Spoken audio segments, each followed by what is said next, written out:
자, 우리 아이들 초청하겠습니다. 어서 오세요.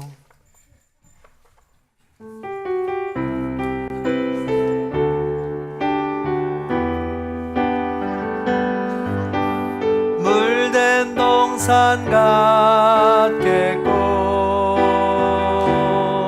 마르지 않는 샘 같으리. 너는 물된 동산 같겠고 마르지 않는 샘 같으리. 아멘. 자, 우리 아이들 환영하고 축복하겠습니다. 사랑하고 축복합니다. 주께서 너희를 보호하고 지키시며 시온의 빛같이 찬란히 빛나길 원하노라. 하나님께서 너희에게 복주사 몸과 마음이 강건하기를 원하노라. 어두운 세상의 빛으로 썩어진 세상의 소금으로 존귀케 되기를 원하노라. 요셉과 다윗 그리고 룻과 에스더 같은 믿음의 조상이 되기를 원하노라. 하나님께서 너희를 사랑받는 어머니와 아내가 되게 하시고 하나님께서 너희를 존경받는 남편과 아버지가 되게 하시기를 원하노라. 너희를 보아스와 같이 훌륭한 남편과 아버지로 만드시고 너희를 아비가일과 마리아 같은 지혜로운 아내로 세우시기를 원하노라. 이들이 하나 되어 화살통의 화살처럼 든든한 믿음의 가정이 될 수 있기를 원하노라. 오 주여, 이들에게 힘을 주시고 낯선 자와 악인의 길에서 지켜 주시옵소서. 이들에게 능히 이길 수 있는 힘과 능력, 담대함을 주시옵소서. 이들에게 행복과 평강의 은총을 내려 주시옵소서. 예수님의 이름으로 기도드립니다. 아멘. 선포합시다. 하나님의 자녀, 너는 축복받은 자녀다. 너는 성공한 자녀다. 너는 승리한 자녀다. 너는 재능 있는 자녀다. 너는 창조적인 자녀다. 너는 지혜로운 자녀다. 너는 건강한 자녀다. 너는 강한 자녀다. 너는 자신감이 넘치는 자녀다. 너는 안전한 자녀다. 너는 아름다운 자녀다. 너는 매력적인 자녀다. 너는 가치 있는 자녀다. 너는 자유로운 자녀다. 너는 구원받은 자녀다. 너는 용서받은 자녀다. 너는 기름 부은 자녀다. 너는 인정받는 자녀다. 너는 준비된 자녀다. 너는 능력 있는 자녀다. 너는 관대한 자녀다. 너는 훌륭한 자녀다. 너는 힘을 넣어주는 자녀다. 너는 화평케 하는 자녀다. 너는 우리의 아버지시오. 우리는 하나님의 자녀입니다. 할렐루야. 아멘. 은혜 받고 오세요. 너는 물된 동산 같겠고 마르지 않는 샘 같으리. 너는 물된 동산 같겠고 마르지 않는 샘 같으리. 할렐루야. 하나님을 사모함으로 이 자리에 나오신 모든 성도님 여러분 환영하고 축복합니다. 저희 시간 앞뒤 저분들과 이렇게 인사해 볼까요? 하나님의 이름으로 환영하고 축복합니다. 하나님의 이름으로 환영하고 축복합니다. 저희 다시 한번 이렇게 인사해 볼까요? 이 자리에 아주 잘 오셨습니다. 이 자리에 아주 잘 오셨습니다. 아멘. 저희 함께 찬양의 자리로 나아갑시다.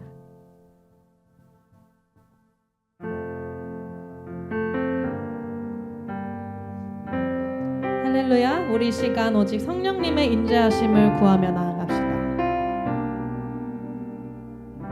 오늘 이곳에 계신 성령님, 우리에게 말씀하시고 우리 가르치소서. 같이 우리 맘 열어주시고 주의 빛으로 밝혀 우리를 인도하소서. 오늘 이곳에 계신 성령님, 우리에게 말씀하시고 우리 가르치소서. 같이 우리 맘 열어주시고 주의 빛으로 밝혀 우리를 인도하소서. 주님보다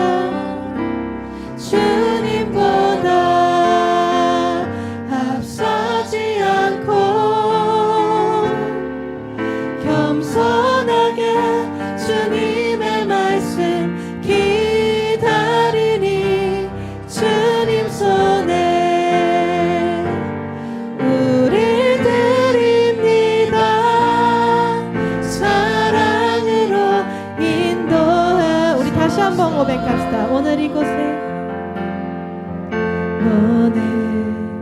이곳에 계신 성령님, 우리에게 말씀하시고 우리 가르치소서. 같이 우리 맘 열어주시고 주의 빛으로 밝혀 우리를 인도하소서. 주님보다 앞서지 않고 겸손하게 주님의 말씀 기다리니 주님 손에 우리 드립니다. 사랑으로 인도하소.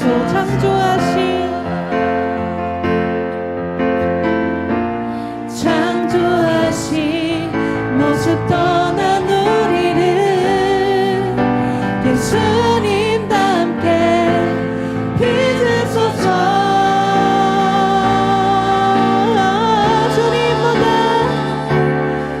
주님보다 우리 열심히 겸손하게 주님의 말씀 기다리니 주님 손에 우리 드립니다. 사랑으로 인도하소서. 주님보다 앞서지 않고 겸손하게 주님의 말씀 기다리니 주님 손에 우리 드립니다.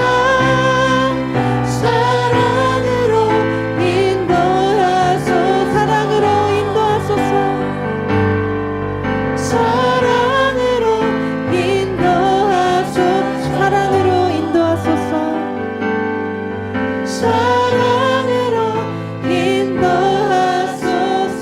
아멘. 우리를 늘 사랑으로 인도하여 주시는 주님께 감사와 영광의 박수 올려드립시다. 할렐루야.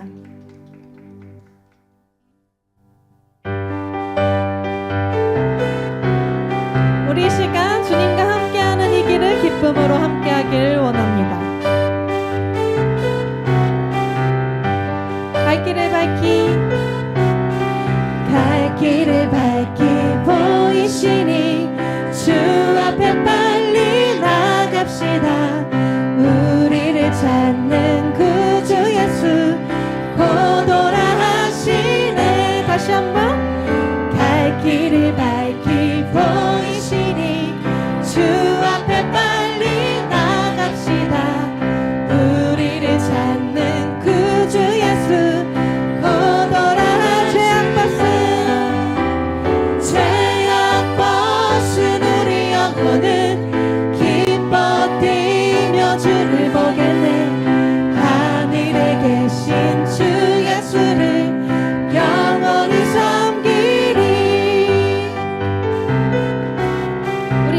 고백합시다. 우리를 오라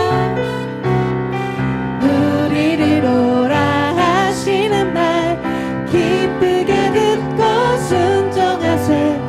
구주를 믿기 싫지 말고 속속히나 죄악 벗은 우리 영혼은 기뻐 뛰며 주를 보겠네. 하늘에 계신 주 예수를 영원히 한절로 고백합시다. 주 오늘 여기 주 오늘 여기 계시오니 다 와서 주의 말씀 듣세. 듣기도 하며 생각하니 참 들리시로. 죄악 벗은 우리 영혼은 기뻐 뛰며 주를 보겠네. 하늘에 계신 주 예수를 영원히 죄악 벗은 우리 영혼은 기뻐 뛰며 주를 보겠네. 하늘에 계신 주 예수를 우리 마지막으로 고백합시다. 죄악 벗은 우리 영혼은 기뻐 뛰며 주를 보겠네. 하늘에 계신 주 예수를 영원히 섬기리. 우리 계속해서 이렇게 고백합시다. 내게 강 같은 내게 강 같은 평화. 내게 강 같은 평화. 내게 강 같은 평화 넘치네. 내게 강 같은 평화. 내게 강 같은 평화. 내게 강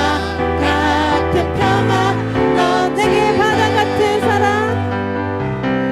내게 바다 같은 사랑 내게 바다 같은 사랑. 내게 바다 같은 사랑.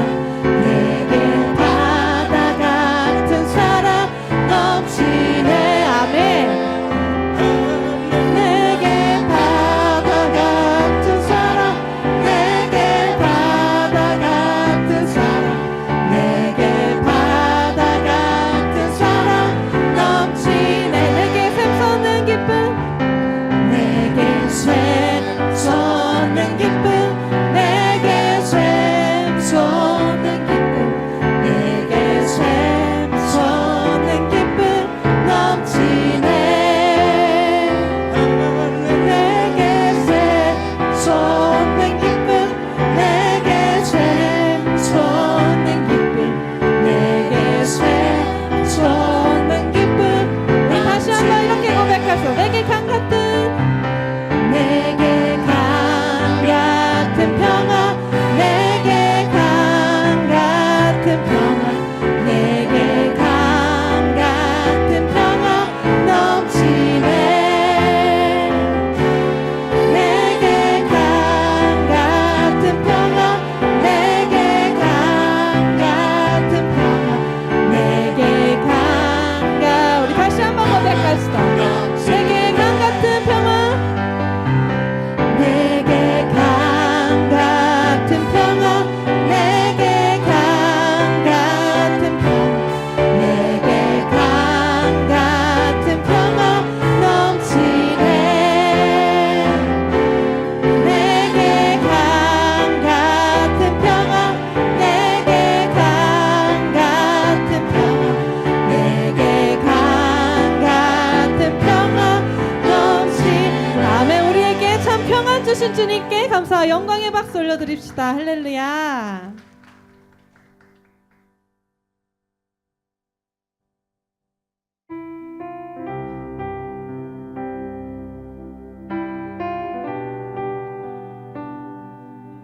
우리 이 시간 공의의 하나님, 사랑의 하나님을 함께 찬양하며 나아갑시다.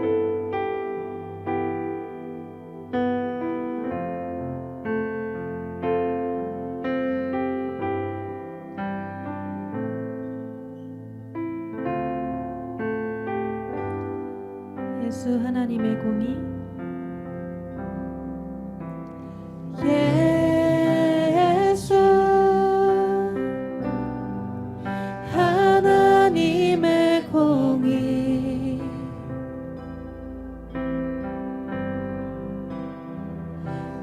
독생자 그의 나라 임하시네.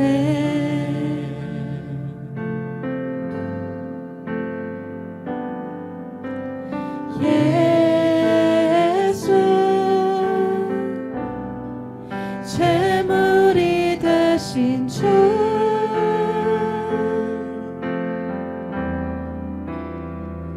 영광 중에 그의 나라 임하시네. 주의 나라 주의 나라 영원하며 그의 영광 무궁하리. 왕의 위엄과 능력이 이제 임하였으니 주의 주권과 주의 통치와 주의 나라 힘과 권세 임하네. 예수 하나님의 공의. 우리 2절로 고백합시다. 예수 하나님의 사랑. 예수 하나님의 사랑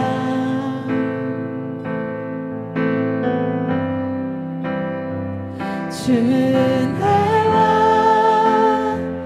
말씀으로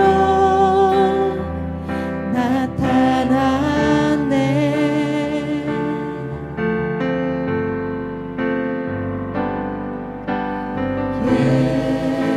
예수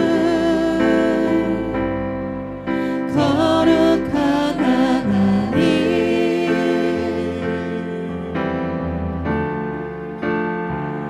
영광 중에 그의 나라 임하시네.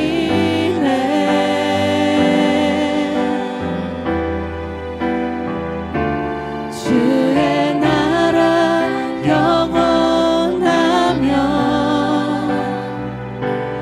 그의 영광 무궁하리.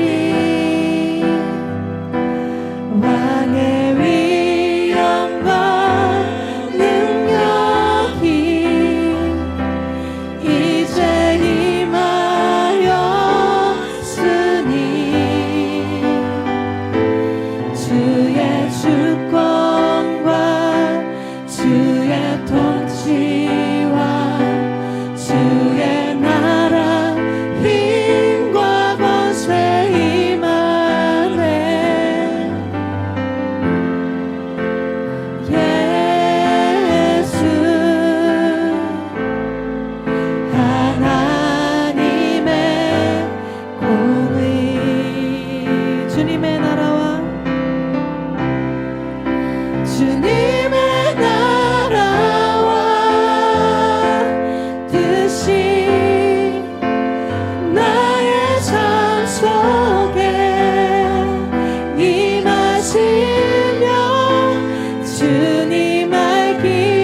주님 알기를 주만 보기를 소망해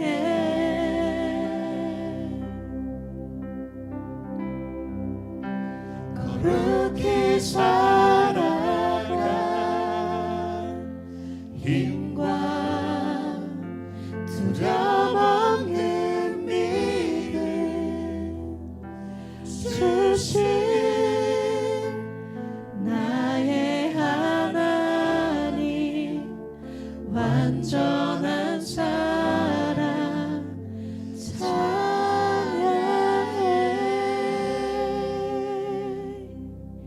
아멘. 저희 시간 다 함께 자리에 일어나셔서 임례 찬양 올려드리며 예배 자리에 나가길 소원합니다.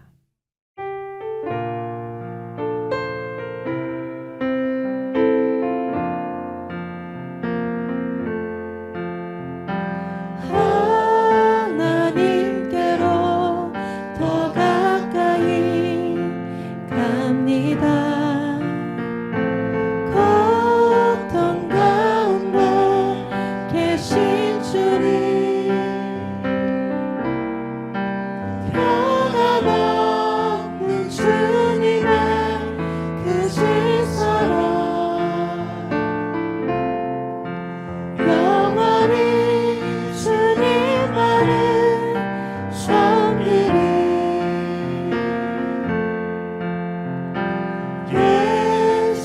예수님께로 더 가까이 갑니다.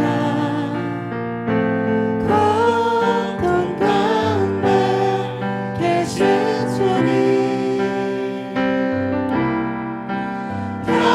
변함없는 주님의 크신 사랑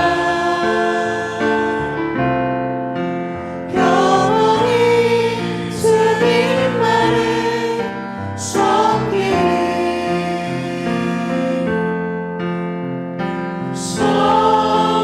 성령님께로 더 가까이 갑니다. 고통 가운데 계신 주님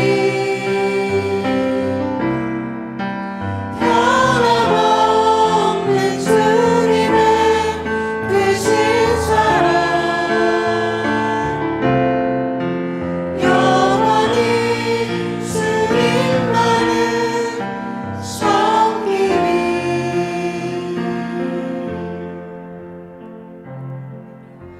다 함께 공동체 고백 드리겠습니다.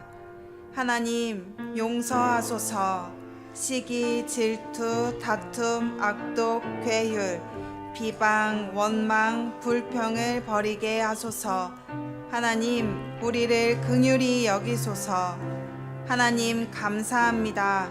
사랑과 평화를 누리며 주님의 날개 아래 거합니다.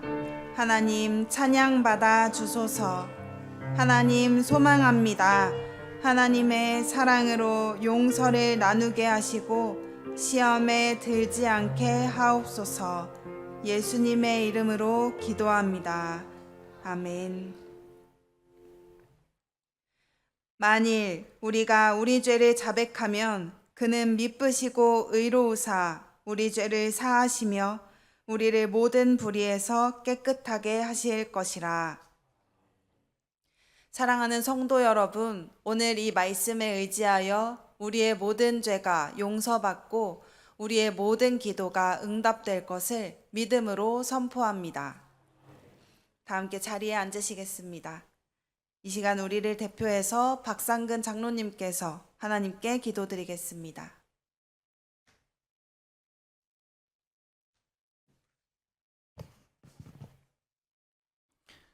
사랑과 은혜가 풍성하신 하나님, 이렇게 온 성도들이 모여 성령 강림 후 8번째 주일로 하나님께 예배드리게 하심에 감사와 찬양을 올려드립니다. 지난 전반기를 살펴보면 우리의 힘과 노력이 아닌 하나님의 전적인 은혜와 사랑이었음을 고백합니다. 베풀어 주신 주님의 사랑에 감사드립니다. 무더위로 시작되는 후반기의 삶 속에서도 하나님만을 의지하며 영육간의 강건한 성도들이 되게 하여 주시옵소서. 사랑하는 주님, 전국교회에 보내주신 새 가족들을 위해 기도합니다. 새 가족들이 전국교회에 잘 정착할 수 있도록 은혜를 베풀어 주시옵소서. 등록하면서 가졌던 처음 마음과 결단 위에 새로운 믿음을 허락하여 주시옵소서. 주님과 한몸 되어 지체들과 깊은 사랑의 교제를 누리게 하여 주시옵소서. 다음 세대 수련을 위해 기도합니다.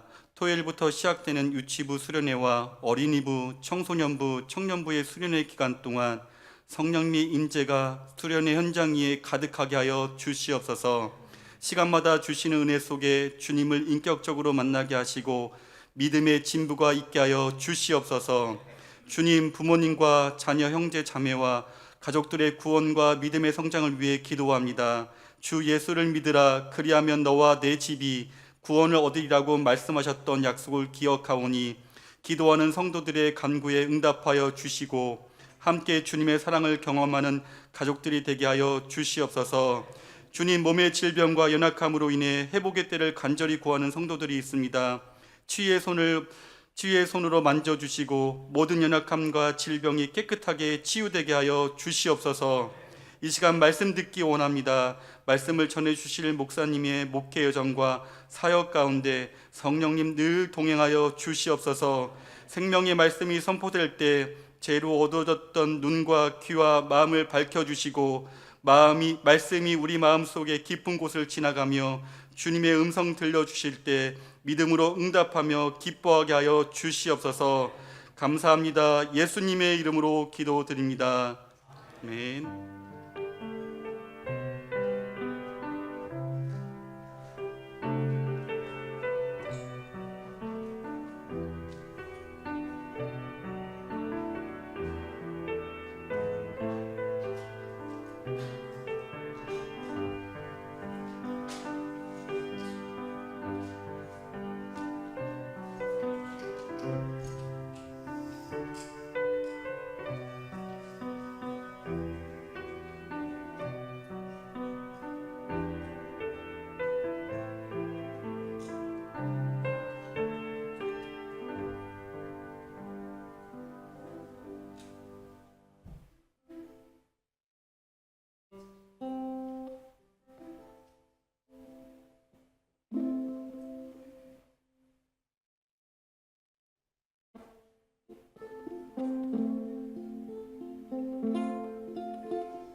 귀한 찬양 감사합니다.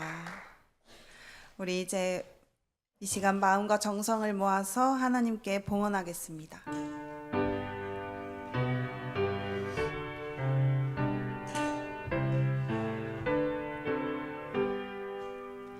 주여 우리 마음과 정성 모아 이 예물들이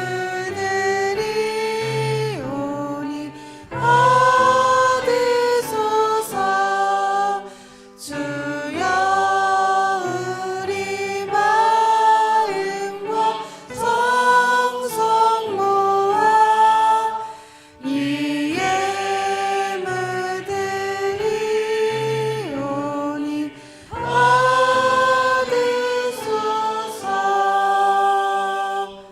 아멘.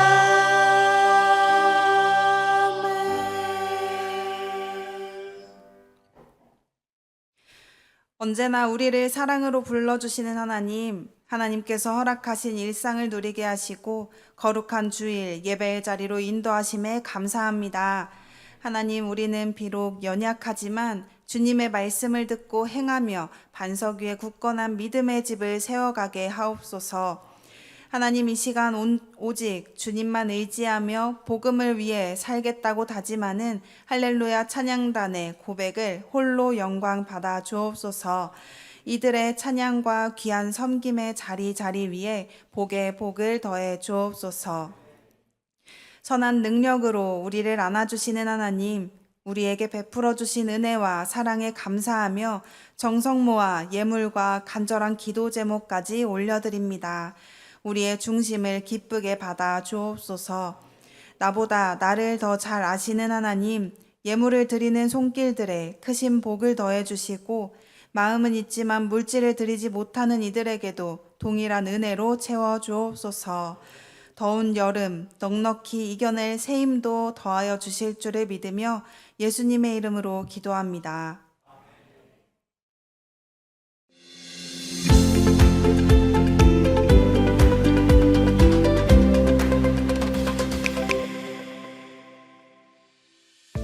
사랑하는 성도 여러분, 예수의 사랑 이야기로 쓰는 하나님 나라 공동체 전국교회 예배에 참여하신 모든 분들을 주님의 이름으로 환영하고 축복합니다.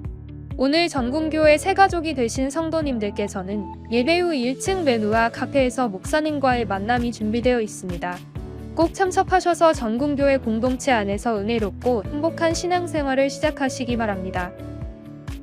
예배 안내입니다. 오늘은 성령 강림 후 8째 주일입니다.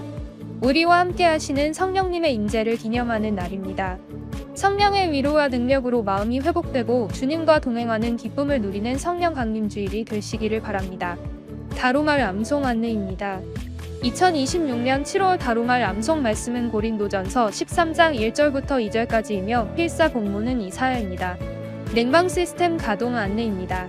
여름철을 맞아 예배당 냉방 시스템을 가동하고 있습니다. 성도님들께서는 개인의 체질에 맞게 겉옷 등을 준비하셔서 건강을 잘 챙기시기 바랍니다. 또한 절전과 절약을 위해 교회의 전력과 물품을 아껴 사용해 주시기 바랍니다. 아울러 사무 캠페인인 노타이, 노마이, 노플라스틱, 노잔반 실천에도 적극 동참해 주시기를 부탁드립니다. 모임님 모집 소식입니다. 목장 방학 안내입니다. 목장 모임은 방학에 들어가며 8월 넷째 주일에 다시 시작됩니다. 방학 기간에도 말씀과 기도로 믿음을 잘 지켜가시기 바랍니다. 다음은 선교부 비전 트립 안내입니다. 바다, 우리를 잇따를 주제로 오는 21일 화요일 바다교회에서 진행되는 비전 트립에 전국교회 선교부가 함께합니다. 모든 일정이 은혜롭고 안전하게 진행될 수 있도록 성도님들의 관심과 기도를 부탁드립니다. 사랑의 집 청소 봉사 안내입니다. 선교부와 남신도회가 함께하는 사랑의 집 청소 봉사가 오는 25일 토요일에 진행됩니다. 오후 1시에 교회에서 출발할 예정이오니 성도님들의 많은 관심과 참여를 부탁드립니다. 다음은 다음 세대 소식입니다. 여름 사역 일정 안내입니다. 여름 사역 일정은 주보 한쪽 면을 참고해 주시기 바랍니다. 오는 25일 토요일에는 전국교회에서 유치부 여름 성경학교가 진행됩니다. 모든 여름 사역이 하나님의 은혜 가운데 이루어질 수 있도록 성도님들의 많은 기도를 부탁드립니다.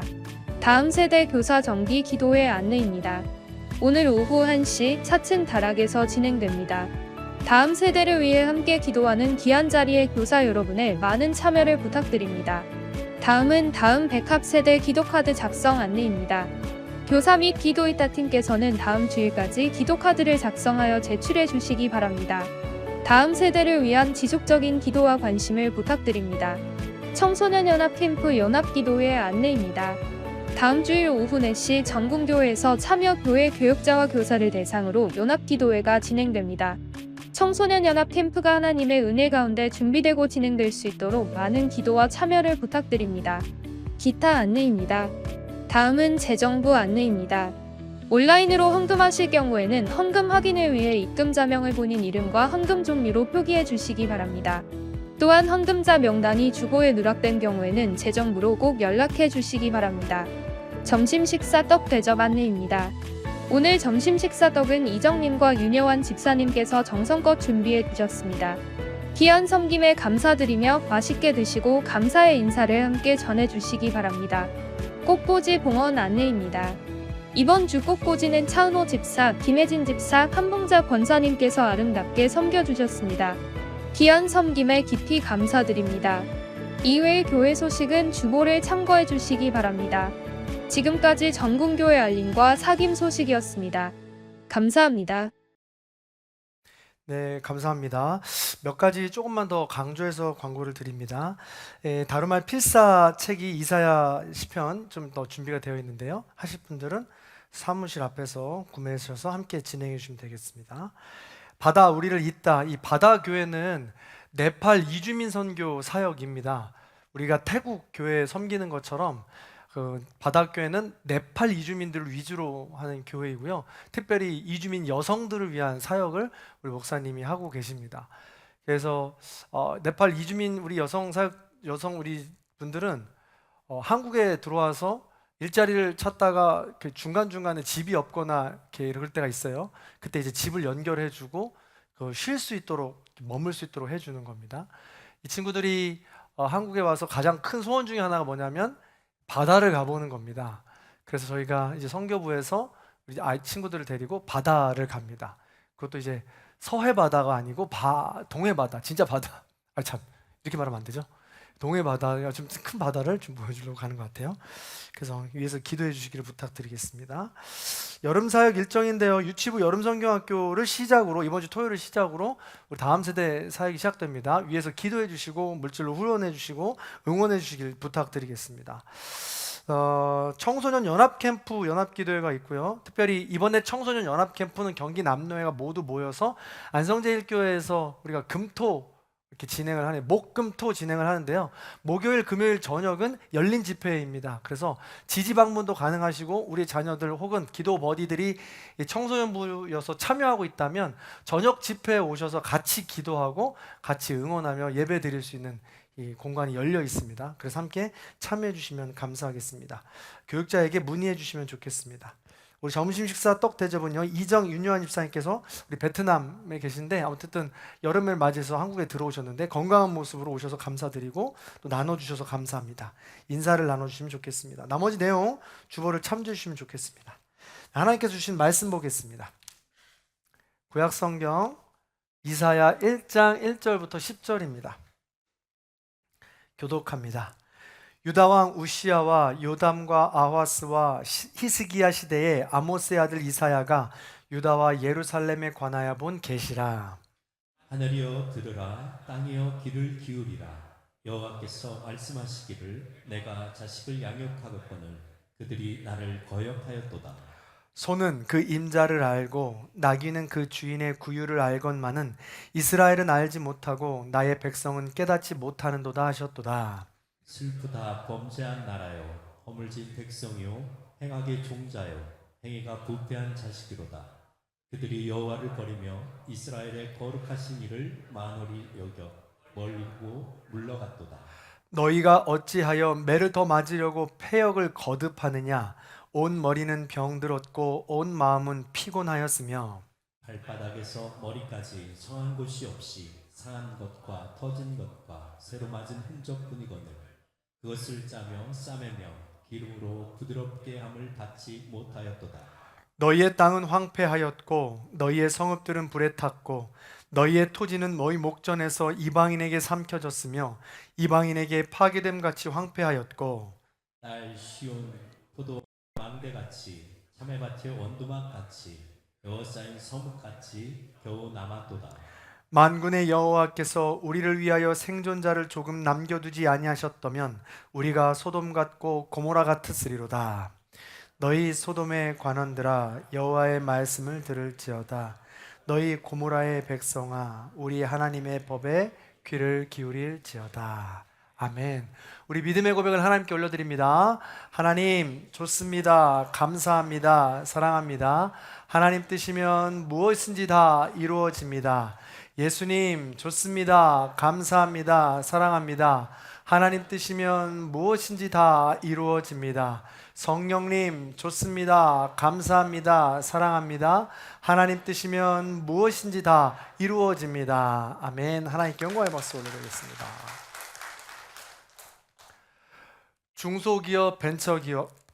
중소벤처기업부와 통계청이 발표하는 기업 생멸 행정 통계가 있습니다. 거기에 따르면 국내 처음 창업한 스타트업이 3년 동안 생존할 확률이 44.6%에 불과하다고 합니다. 그에 반해서 폐업한 후에 재창업을 해서 이 생존율을 이어갈 경우가 84.6%라고 합니다. 굉장히 높죠. 그 숫자만 보면 실패를 경험한 사람의 이 재도전은 굉장히 강해진 듯 보입니다. 실패했다가 다시 도전해서 더 성공할 확률이 훨씬 높다라고 생각할 수 있다는 것이죠. 그러나 여기서 우리가 눈여겨봐야 할 것은 15.4%는 여전히 재도전에 실패하고 있다는 것입니다. 그래서 사실은 처음부터 따져보면 실패한 사람은 굉장히 사실은 많은 편인 겁니다. 같은 경험을 하고 누군가는 다시 일어서고 같은 경험을 했음에도 불구하고 누군가는 다시 쓰러집니다. 이유가 무엇일까요? 우리는요, 많은 자녀들을 양육할 때에도 경험이 소중하다고 생각하면서 많은 경험들을 자녀들에게 할 것을 권유합니다. 장려하죠. 그러나 그 모든 경험이 과연 자녀들에게 모두 유익할까라는 것이죠. 미국의 교육 철학자 존 듀이는 이 문제를 평생 연구했습니다. 그는 경험이라는 이것을 무조건 긍정적으로 보지 않고 이렇게 말했습니다. 우리는 경험으로부터 배우지 않는다.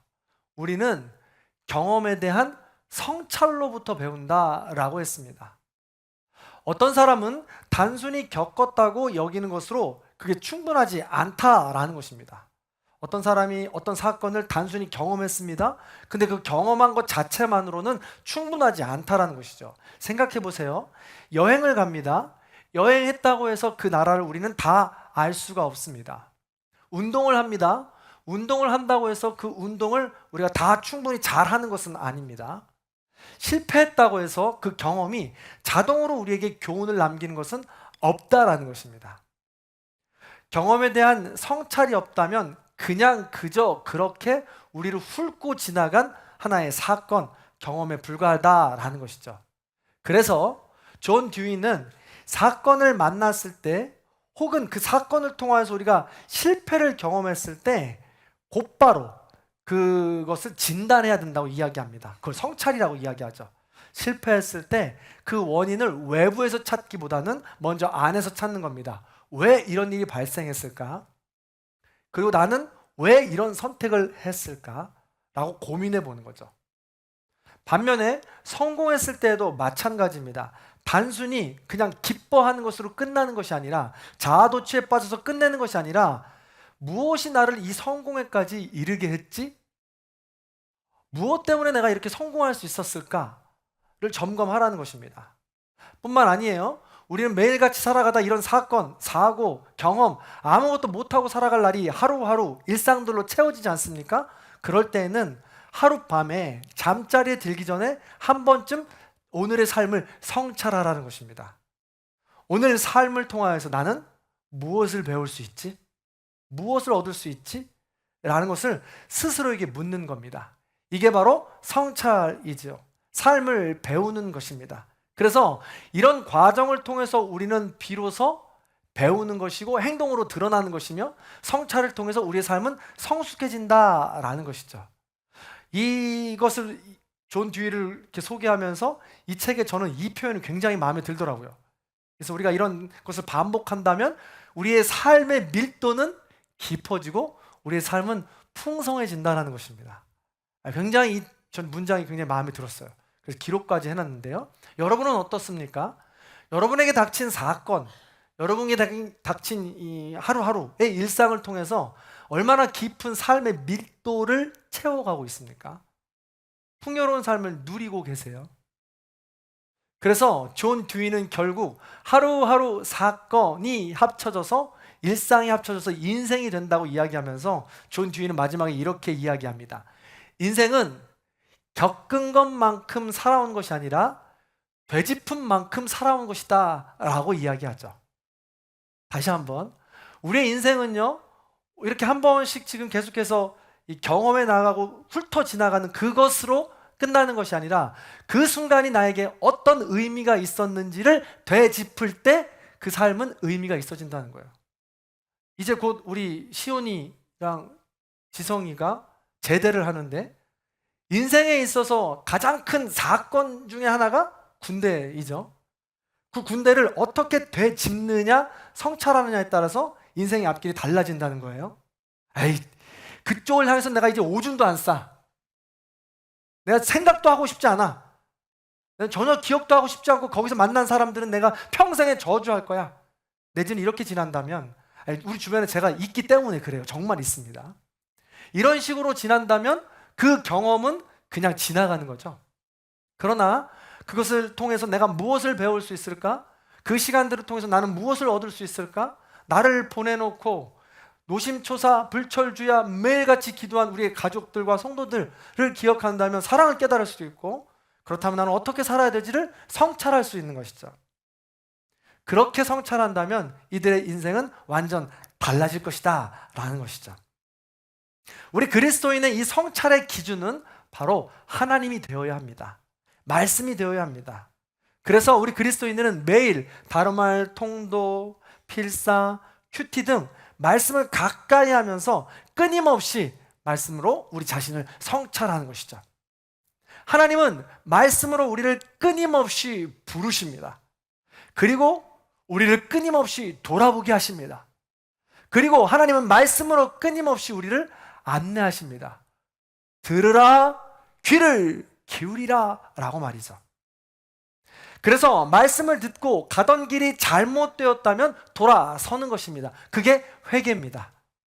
그래서 그 말씀을 듣고 귀를 기울여서 자기 중심적인 탐욕을 깨달았다면 그 탐욕의 마음을 내려놓는 것입니다. 그게 회심입니다. 그렇게 우리 하나님께서 주신 그 말씀을 통하여 듣고 귀를 기울여서 우리의 자신을 날마다 돌아보는 삶을 매일같이 반복한다면 우리의 삶의 밀도는 우리가 완전 다르게, 우리가 어느 정도 시간이 지나면 우리의 완전히 다른 삶을 경험할 수 있게 된다는 것이죠.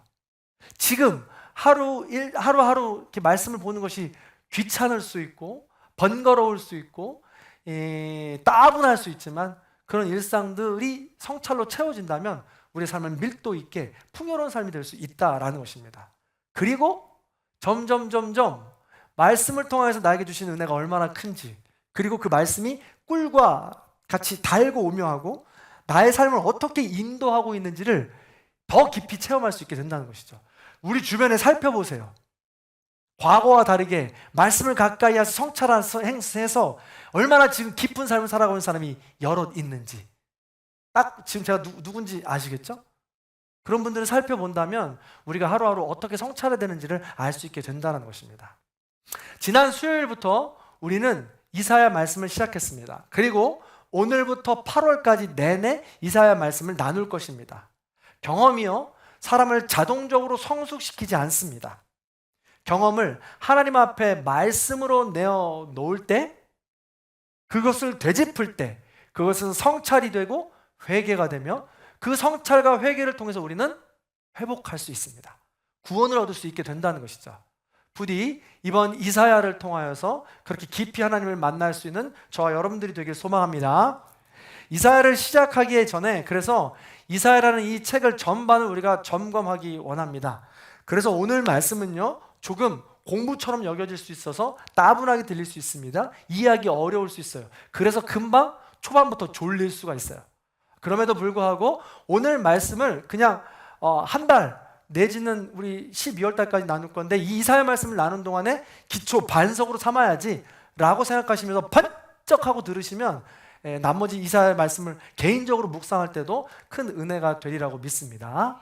자, 앞뒤 자여러분과 이렇게 인사하겠습니다. 집중합시다. 한 번 더 집중합시다. 가슴에 손을 얹고 성령님 도와주세요. 네, 좋습니다. 들어가 보겠습니다. 이사야는요, 총 66장으로 된 방대한 책입니다. 그러다 보니까 좀 어렵게 느껴지기도 하고, 그리고 또 내용 중에 여러모로 초반부에 계속해서 징계하고 심판하는 내용이 가득합니다. 그래서 읽고 싶지 않고 어렵게 느껴집니다. 그래서 시편이상으로는 우리는 상하권으로 나눠요. 시편도 여러 분야로 나누어서 우리가 읽고 있는 것처럼 이사야도 우리가 7월, 8월 달에 상권을 나눕니다. 1장부터 39장까지. 그리고 12월에 올 연말에 한 달 동안 나머지 하권 40장부터 66장까지 나눕니다. 오늘은 그 시작 첫 번째 시간 개론을 함께 나눕니다. 먼저 이사야의 1절 말씀을 보면 이사야를 시작하는 정보가 많이 들어있어요. 자, 1절의 말씀을 같이 한번 읽어볼게요. 시작. 유다와 우시야와 요담과 하하스와 히스기야 시대에 아모스의 아들 이사야가 유다와 예루살렘에 관하여 본 계시라. 이사야라는 인물과 이사야라는 책에 영향력을 끼치는 시대가 나옵니다. 멀리 가지 않고 살짝만 앞에 가보면요, 이스라엘은 초대 사울 왕 1대죠. 2대 다윗 왕, 3대 솔로몬 왕까지가 통일 왕국 시대라고 이야기합니다. 그 이후에 남쪽은 르호보암이, 북쪽은 여로보암이 다스리면서 나라가 갈리게 됩니다. 이때를 남북 분열 시대라고 이야기합니다. 이사야는 그 중에 남쪽 시대에 우시야, 요담, 아하스, 히스기야, 이 4명의 왕을 거친 시대의 선지자입니다. 예언자예요. 남유다 쪽의 왕은 약 20명이 기록되어 있는데, 이 20명 중에 4명을 거쳤다라는 것은 아주 많은 왕을 거쳤다라는 것입니다. 그런데요, 이 우시야 왕이 죽을 때 그 소명을 받게 되는데, 우시야 왕은 선한 왕이었지만 말년에 스스로 제사 드리며 분향을 하다가 나병에 걸려서 이 종말이 좋지 않은 왕이었습니다.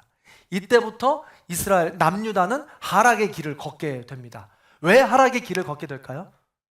오늘 말씀에 힌트가 있는데, 이사야가 그래서 계속 선포하는 것인데 왜 그럴까요? 남유다 백성들이 하나님의 말씀을 듣지 않기 때문에 그렇습니다. 듣지 않기 때문에. 그래서 이사야는 이런 시기에 왕을 비롯한 권력자들에게 쓴소리를 가리지 않습니다. 어떻게 이럴 수 있었을까? 그냥 이건 설인데요, 우시야는 왕가의 사촌이었을 거다라는 이야기를 합니다. 마지막 나병에 걸려 죽었던 이 우시야의 사촌이었을 것이다라는 설이 있어요. 자, 여러분, 제가 사촌이다라고 말씀드리지 않았습니다. 설이 있다라는 거예요. 왜 이런 설이 있냐면 그만큼 왕권에 가까운 사람이었고, 그 왕권에 관한 이 고위 권력자들에게 쓴소리를 거침없이 했던 사람이기 때문에 그렇습니다. 그리고 이사야를 쭉 읽어보시면 알겠지만 이사야는 굉장히 고등학문, 고등교육을 받은 사람입니다. 그래서 바울과 같은 특징을 가지고 있는데, 어떤 특징이냐면 누군가를 설득할 때, 문장을 쓸 때 보면 한 가지 주장을 가지고 다른 언어로 3번에 강요해서 이야기하는 부분들이 이 설득법으로 이렇게 쓰는 방법입니다. 그래서 저도 이걸 정말 따라하고 싶어가지고 노력을 많이 하는데 굉장히 설득력 있고 그 깊이가 깊다라는 것이죠.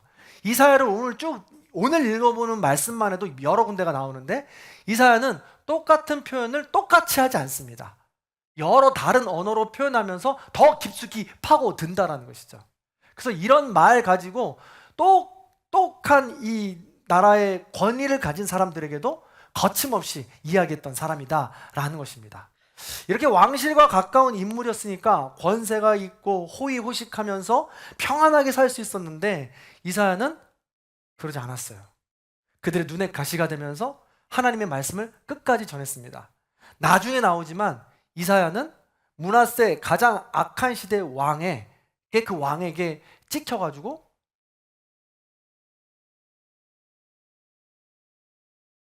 속이 빈 나무에 들어가 톱으로 갈려 순교를 당하게 됩니다. 어마어마한 사람인 거죠. 누릴 수 있는 권세와 권력을 오히려 내려놓고 하나님 앞에 엎드렸던 철저한 하나님의 사람이었다는 것입니다. 좀 더 살펴볼게요. 그래서 이사야는 어떤 구조로 되어 있을까? 이사야는 총 66장으로 되어 있다고 했습니다. 우리 성경은 몇 권으로 되어 있을까요? 그렇습니다. 66권입니다. 성도 여러분, 교회를 다니는 분이라면 이 정도는 완전 기본 지식 상식입니다. 여러분들 이 정도는 알고 계셔야 합니다. 성경은 66권인데 이사야도 66장으로 되어 있어요. 꼭 맞추려고 그런 것이 아닌데도 이렇게 되어 있단 말이죠. 그래서 1장부터 39장까지를 그냥 통털어서 이 전반 상권이라고 이야기하고 또 상반의 내용이 들어가 있습니다. 그러면 성경의 구약은 몇 권인가요? 눈치채셨을까요? 39권입니다. 이것도 기초입니다. 그래서 여러분은 알고 계셔야 합니다. 상식입니다. 그래서 구약은 39권, 신약은 27권. 그래서 우리 이렇게 보통 외우죠. 3구는 그렇습니다. 3구는 27에서 총 66권이 성경인데 공교롭게도 이사야도 66장으로 되어 있고 나눌 때에도 상권은 39장까지 하고는 40장부터 66장까지 이렇게 나눠져 있습니다. 내용도 그렇습니다. 앞에 상권은요, 이스라엘 백성들의 잘못한 이것을 가지고 징계하고 심판하겠다라는 내용이 주를 이루고요. 이 하권에는 그럼에도 불구하고 이스라엘 백성들을 내가 회복시키겠다, 다시 돌아와라, 다시 한번 하나님 앞에 엎드려라 라는 곳으로 구원과 회복에 대해서 초점이 맞춰져 있습니다. 제가 이렇다고 해서 징계와 심판, 구원과 회복이 완전 무 자르듯이 상권과 하권으로 나눠져 있다는 건 아니에요. 요소들이 곳곳에 있지만 대체적인 주제가 그렇다는 것입니다. 그래서 그런 그림을 갖고 우리가 성경을 읽어야 된다라는 것입니다. 그래서 우리가 이사야 전체의 주제는 뭐냐면 심판 속에서도 하나님은 회복을 원하신다는 겁니다.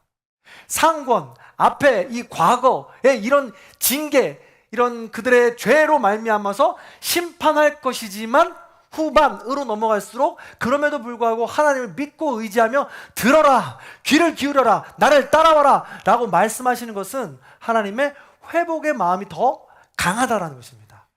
이사야의 주제가 바로 거기 있다라는 거예요. 그래서 우리가 이사야의 말씀을 나눌 때 초반부터 읽을 때 너무 혼이 나요. 계속 혼나요.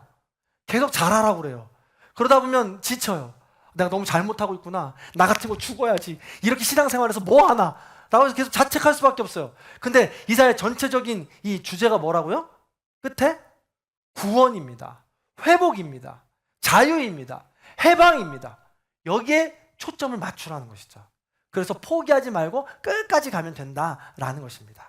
자, 그렇다면요, 오늘 1장을 통해서 이사야 전체 주제를 살펴보도록 합니다. 1장부터 5장까지는요, 사실 이사야 66장 중에 전체적인 서론에 해당합니다. 그래서 서론에 해당하니까 이 안에 이사야 전체에 대한 이런 줄거리들과 스토리들이 이렇게 담겨져 있어요. 마치 드라마를 우리가 보면 그 드라마 예고편처럼 앞에 보여주잖아요. 그런 것처럼 보여준다는 것이죠. 자, 그래서 1절은 아까 나눴으니까 2절과 3절을 보겠습니다. 2절과 3절 같이 한번 읽어볼게요. 시작. 하늘이여 들으라, 땅이여 귀를 기울이라. 여호와께서 말씀하시기를 내가 자식을 양육하였거늘 그들이 나를 거역하였도다. 소는 그 임자를 알고 나귀는 그 주인의 구유를 알건만은 이스라엘은 알지 못하고 나의 백성은 깨닫지 못하는도다 하였도다. 아멘. 이사야를 시작하는 이 첫 문장에서부터 문장의 아름다움이 느껴지죠. 하늘이여 들으라, 온 땅이여 귀를 기울이라. 이스라엘 백성들이 얼마나 듣지 않았으면 하늘과 땅을 증인 삼아 들으라고 선포합니까? 이스라엘 백성도 듣지 않으니까 지금 이사야가 선포하는 거예요. 하늘이 듣지 못하겠어요? 땅이 듣지 못하겠습니까? 내가 이야기할 때 지금 땅이 못 듣겠어요? 하늘이 못 듣겠습니까? 그러니까 그들을 증인 삼아서 지금 선포하고 있는 거예요. 들으라, 귀 기울이라. 이사야의 전체 주제입니다. 더 보시죠. 뭘 들으라는 거예요? 자식을 양육하는데 그 자식이 부모를 몰라본다고 합니다.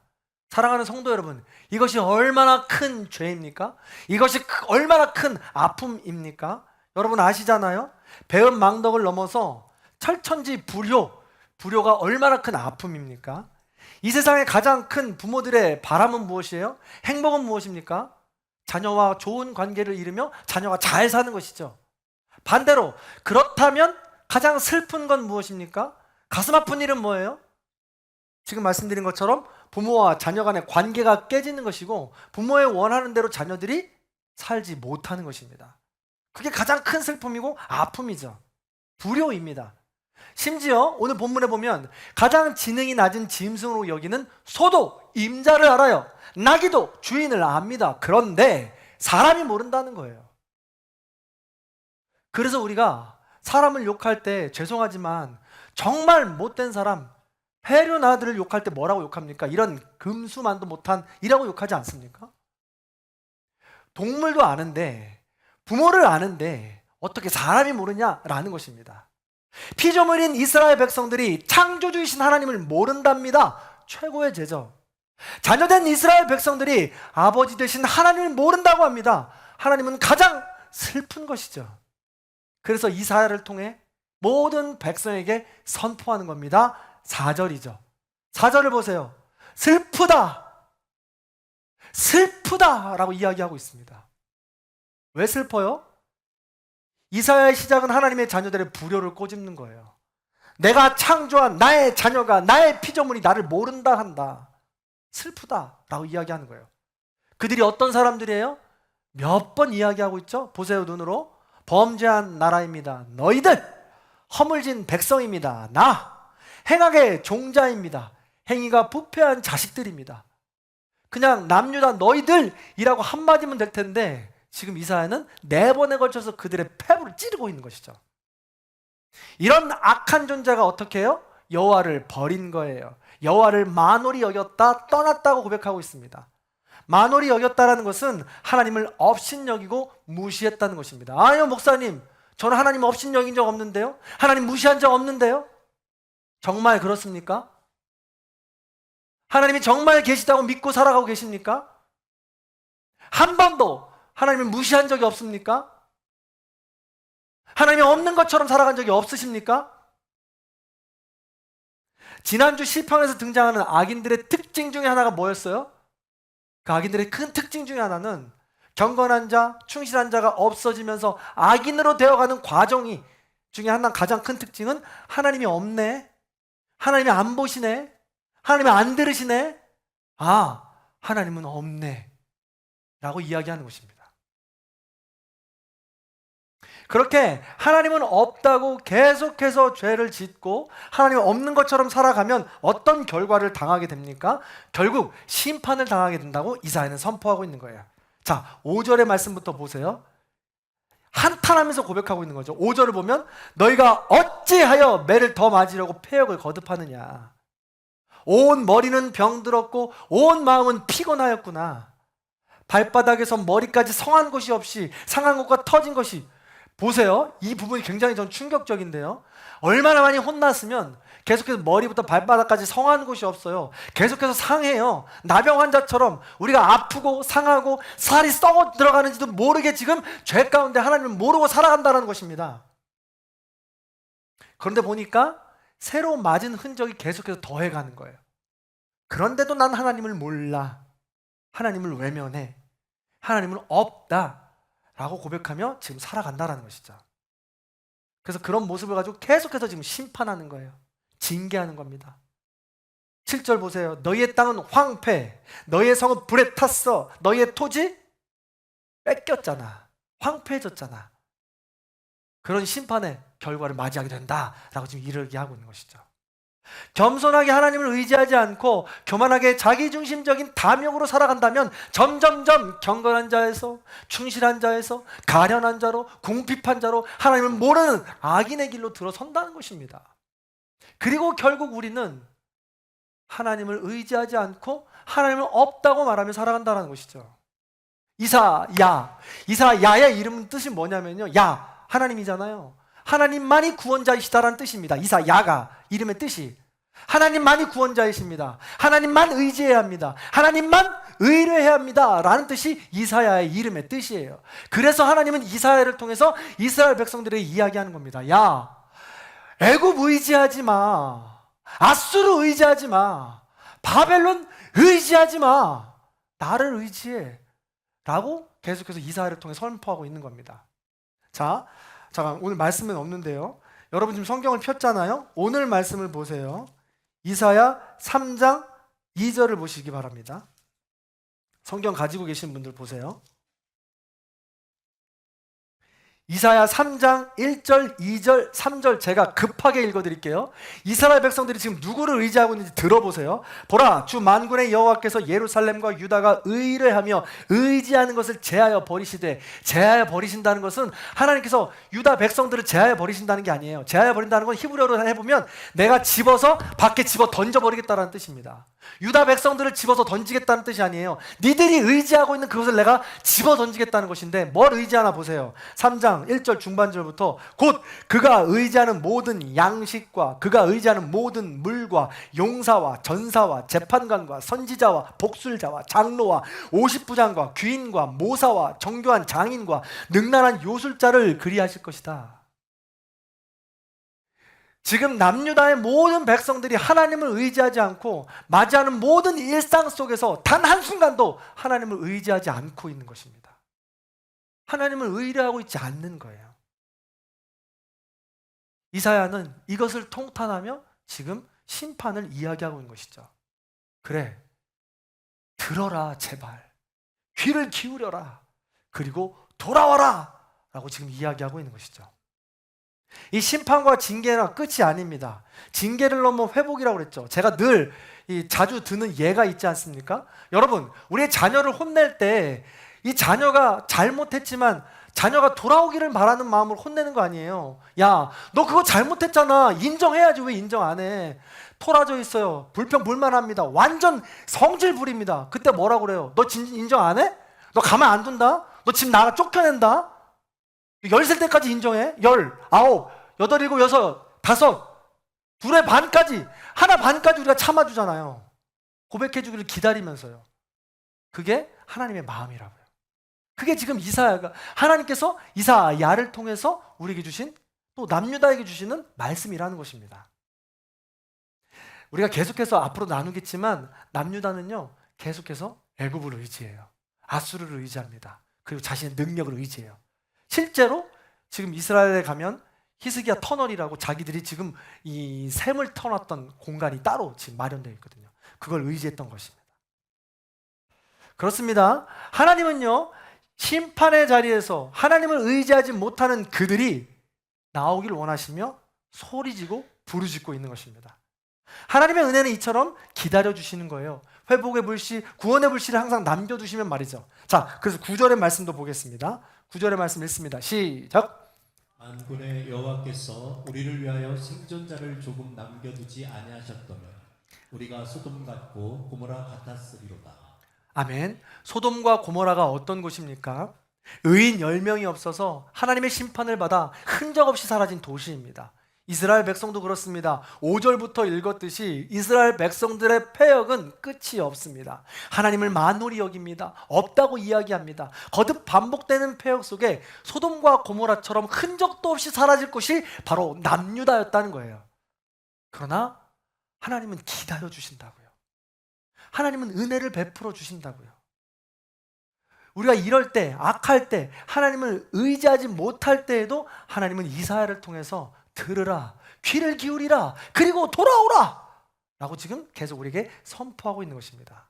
그러므로 이 말씀을 듣고 우리는 성찰해야 하는 겁니다. 돌아서야 하는 것입니다. 하나님을 의지해야 된다라는 것이죠. 조금 남겨두지 아니하셨더라면, 조금 남겨두었다라는 하나님의 의지입니다. 하나님의 마음이에요. 그냥 없을 수도 있었다는 거죠. 심판할 수도 있었다는 겁니다. 소돔과 고모라처럼. 그러나 남겨두신 것은 하나님의 은총이었다는 것입니다. 여러분, 그래서 저와 여러분도 사실 이 자리에 올 수 있는 존재가 됩니까? 맨날 하나님 없는 것처럼 살아가잖아요. 그러다가 조금 어려워지면 하나님 찾으러 오고요. 반복하잖아요. 하나님 끝까지 기다려 주신다고요. 인간들의 죄는 계속해서 반복돼요. 심지어 예배를 드리는 우리를 통해서도, 이 가운데에서도 그 죄악은 계속 반복된다는 거예요. 이스라엘 백성들도 그랬어요. 얼마나 아픈지 보세요. 11절부터 보세요. 너희의 무수한 재물이 내게 무엇이 유익하냐? 너희들 예배 지금 잘 드리고 있다고 하는데 가지고 온 재물이 나한테 뭐가 유익해? 내가 이미 배불렀어. 니들이 가증하게 드리는 그거 나 기쁘지 않아. 12절 뭐라고 그래요? 너희가 지금 와서 내 앞에 보이는데 발만 보여, 마당만 밟고 가. 니들 마음은 어디 있어? 다 일상에 있어. 삶에 있어. 내가 좋아하는 것에 있어. 하나님이 받으시는 예배는 신령과 진정인데, 영과 마음과 정성을 다한 예배인데, 그 모든 것 다 집에 두고 밖에 내버려 두고 마당만 밟고 가냐? 라고 지금 한탄하고 계시는 겁니다. 뿐만 아니에요. 13절, 헛된 재물 가져오지 마. 그렇게 분양하는 거 내가 가증히 여기는 거야. 13절, 월삭과 안식일과 대회로 모이는 것도 그래. 월삭, 안식일, 대회로 모이는 게 뭐예요? 우리가 지금 드리는 예배입니다. 이 예배를 그렇게 가증한 마음으로, 위증된 마음으로 예배를 드리면 내가 그걸 뭐라고 받냐? 14절, 그 모두가 다 나에겐 무거운 짐이다. 나 너무 힘들다. 마음이 아프다. 라고 지금 이야기하고 있는 것입니다. 충격적입니다. 사랑하는 성도 여러분, 우리가 드리는 예배가, 우리가 드리는 사랑의 수고가 과연 만약 이렇게 무익하고 하나님이 기뻐하시지 않는 예배라면, 성찰하지 않고 회개하지 않고 그냥 무수히 지나가는 경험으로 지나가는 예배라면, 우리가 수년간 지금 드린 예배 속에서 무엇이 남아 있습니까? 하나님이 부르시는 그날, 우리의 코끝에 숨이 닿아서 하나님이 부르시는 그날 주님 앞에 무엇을 내놓을 수가 있습니까? 이사야를 통해서 하나님은 그런 안타까운 마음을 지금 우리에게 선포하고 있는 것입니다. 이 말씀에 따라 우리는 돌아보아야 되는 것이죠. 우리에게 맡겨진 정체성에 따라 우리는 얼마나 예배를 정성스럽게 드리고 있는가? 우리에게 맡겨진 은사에 따라 우리는 맡겨진 예배에 얼마나 정성을 다해, 마음을 다해 드리고 있는가? 이렇게 생각하고 성찰하면 너무 마음이 아프죠. 여러분, 우리가 이렇게 이야기하고 있을 때 내 마음에 아무런 이상이 없다, 아무런 감흥이 없다 라고 하면 정말 문제고요. 또 하나는, 그러니까 내가 예배를 드리면 안 돼. 나 같은 게 어떻게 예배를 드릴 수가 있어 라고 하는 것도 하나님께서 크게 슬퍼하실 일입니다. 이렇게 계속해서 이사야를 통해서 한탄하면서 선포하시는 이유가 뭐라고요? 들으라고, 귀를 기울이라고 말하는 이유가 뭐라고요? 돌아오라고요. 예배를 끊으라고 하시는 것이 아닙니다. 오히려 예배를 통해 다시 살아나라고 간절히 외치고 있는 것이죠. 형식이 아니라 마음으로, 입술이 아니라 삶으로, 습관이 아니라 사랑으로 돌아오라고 부르시는 겁니다. 이게 바로 성찰이죠.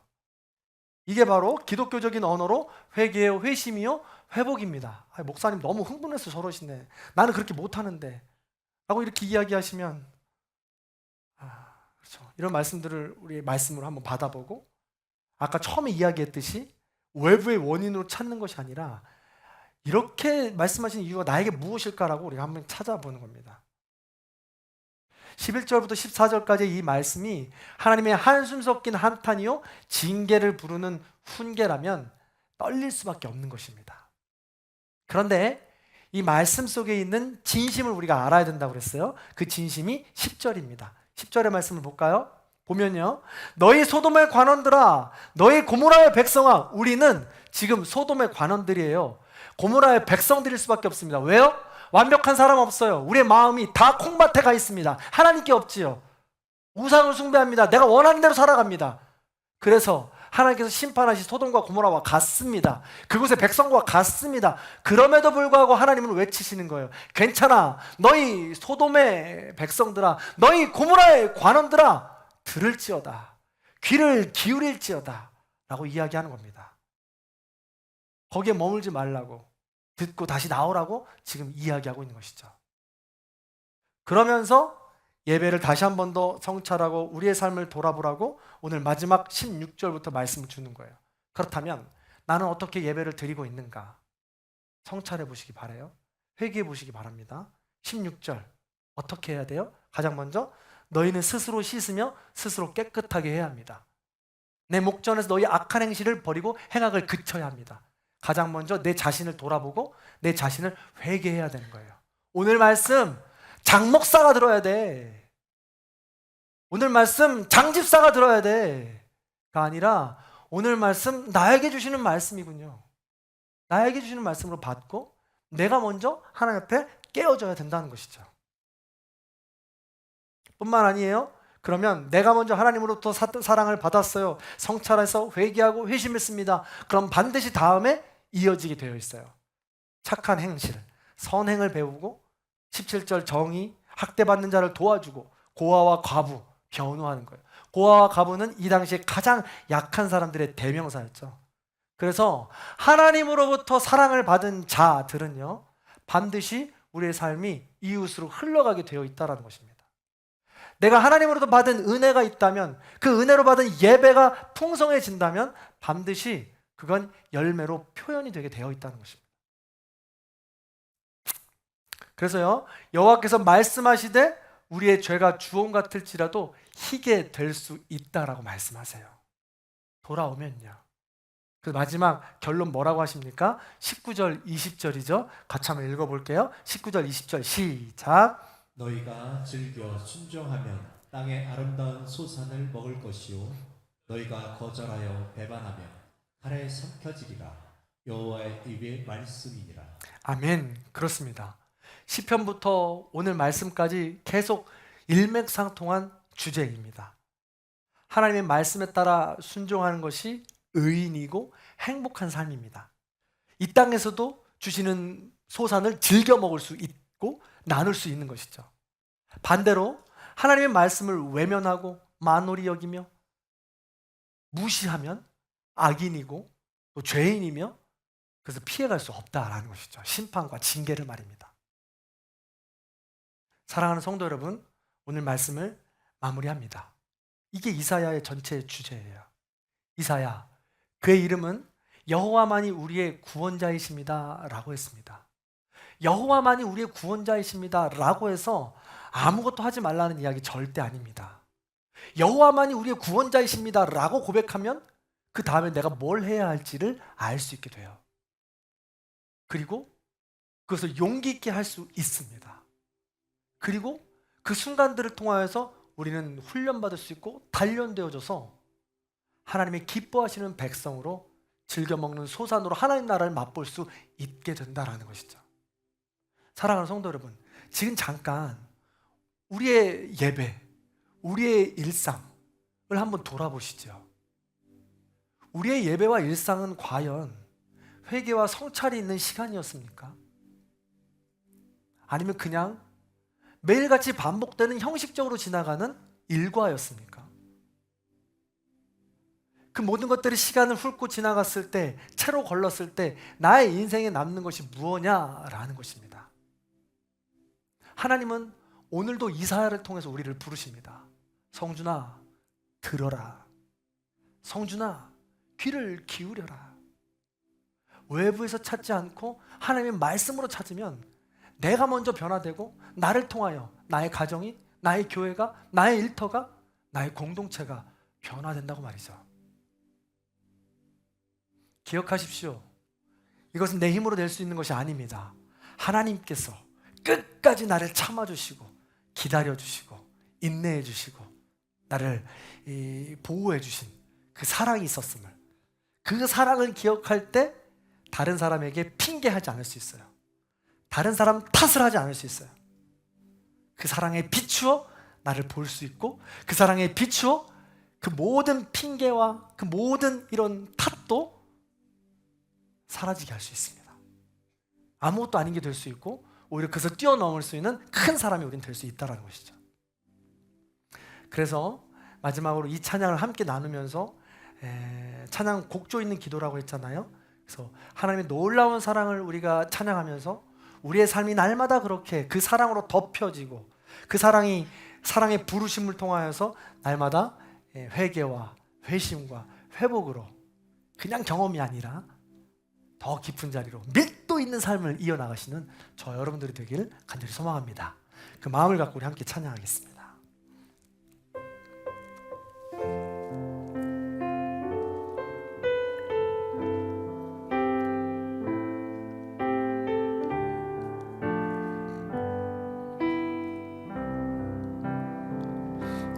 크신 하나님의 사랑 말로 다 영영 못하네. 저 높고 높은 별을 넘어 이 낮고 낮은 땅 위에 죄범한 영혼 구하려 그 아들 보내사 화목제물 삼으시고 죄 용서하셨네.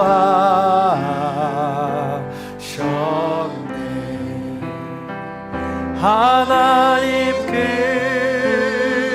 크신 사랑은 증량다모하며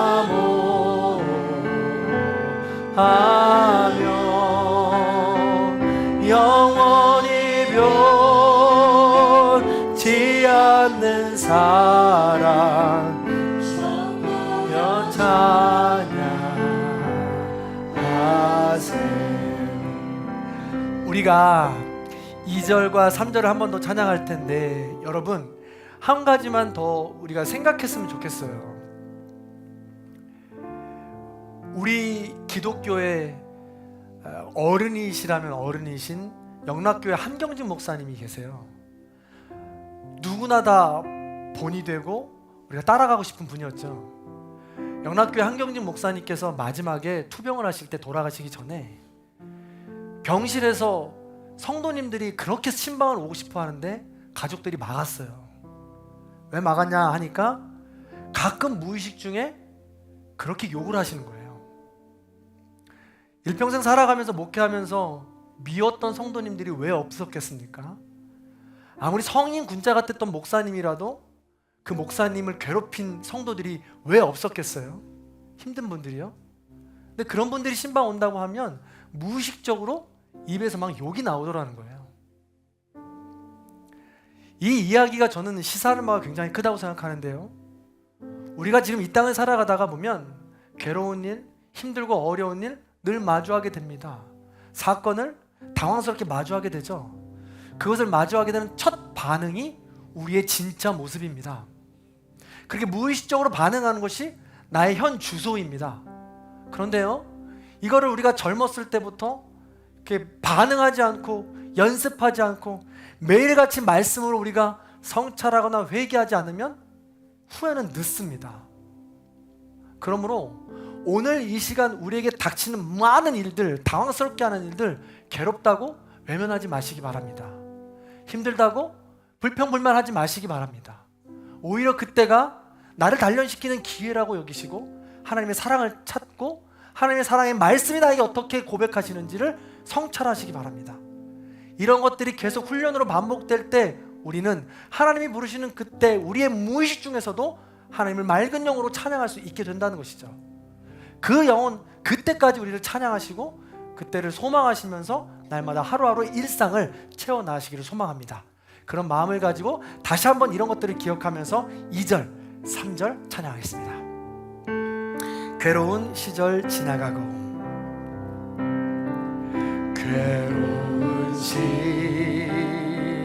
시절 지나가고 땅 위에 영화 제할 때 주 믿지 않던 영혼들은 큰 소리 외쳐 울어도 주 믿는 성도들에게 큰 사랑 베푸사 우리의 죄 사했으니 그네의 하늘을 두루마리 삼고 하늘을 두루마리 삼고 바다를 몸을 삼아도 한없는 하나님의 사랑 다 기록할 수 없겠네. 하나님의 크신 사랑 그 어찌다 쓸까 저 하늘로 비싸도 채우지 못하 하나님 크신 사랑은 하나님 크신 사랑은 승량다고 하네 영원히 변치 않는 사랑 성도여 찬양 하나님 크신 사랑은 증량다 못합니다. 하나님 크신 사랑은 증량다 못하네 영원히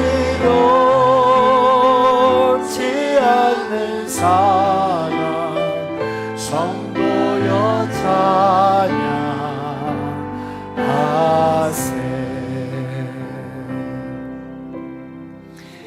이 시간 잠시 눈을 감고 조용히 말씀을 묵상합니다.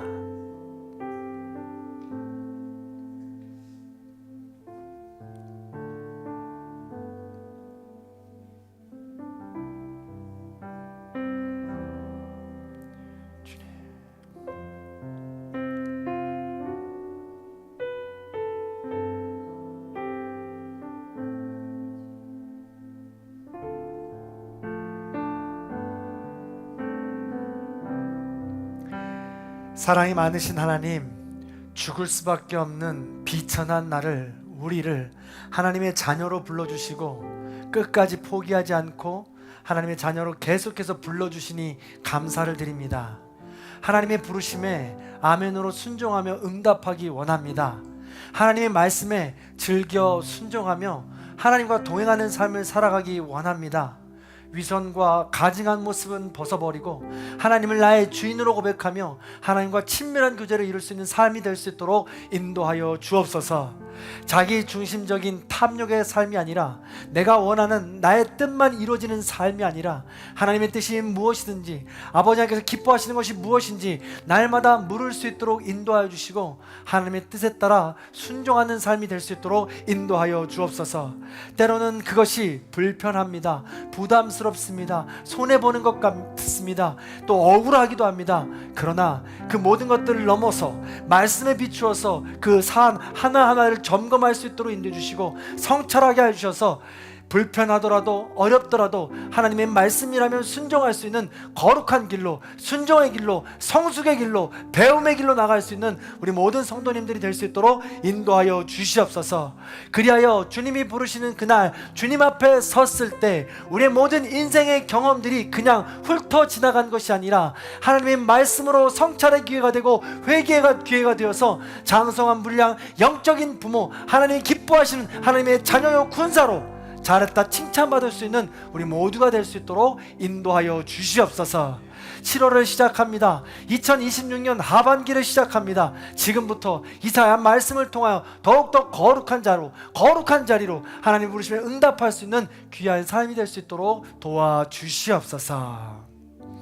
이제는 우리 주 예수 그리스도의 은혜와 하나님 아버지의 극진하신 사랑과 성령님의 감화 감동 교통하심의 역사가 말씀에 따라 순종하여 우리의 삶을 돌아보고 즐겨 순종하며 하나님의 나라를 맛보기를 소망하고 결단하는 우리 모든 성도님들 머리 위에, 원근 각처 터져 있는 자녀들과 부모님들, 이 나라 이 민족 위에 이제로부터 영원토록 함께 하시기를 간절히 축원하옵나이다.